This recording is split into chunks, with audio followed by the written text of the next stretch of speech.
Well, I think the Women's Center is amazing because it serves different kinds of women, and hardships come in many forms, and I think the Women's Rights Center has everything covered. This team that's been curated here of volunteers and professionals that are working for these clients.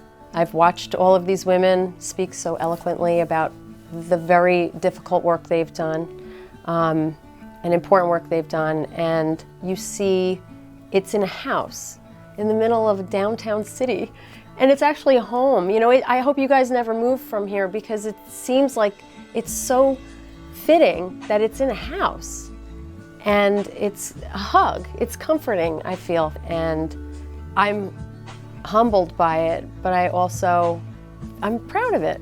And I feel that way because being nominated for this, I have to loop so many other women into it.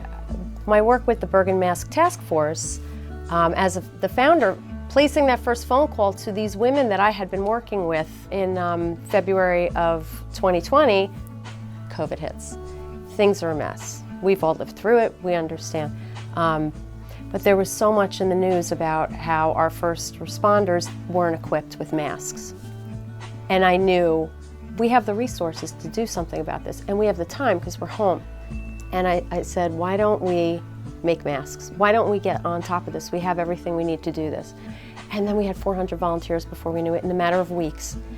And by the time we closed up shop, when masks were readily available, we made 45,000 masks. So I really accept this on behalf of the Bergen Mask Task Force because I have never worked with a community of people like that. And funny enough, we set out to help the policemen, the postal workers, restaurateurs, obviously the hospitals.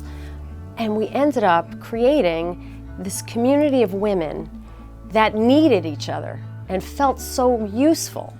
Being honored as an individual is wonderful. I accept it on behalf of those women because that's what I feel the most important work I've done in a very long time has been.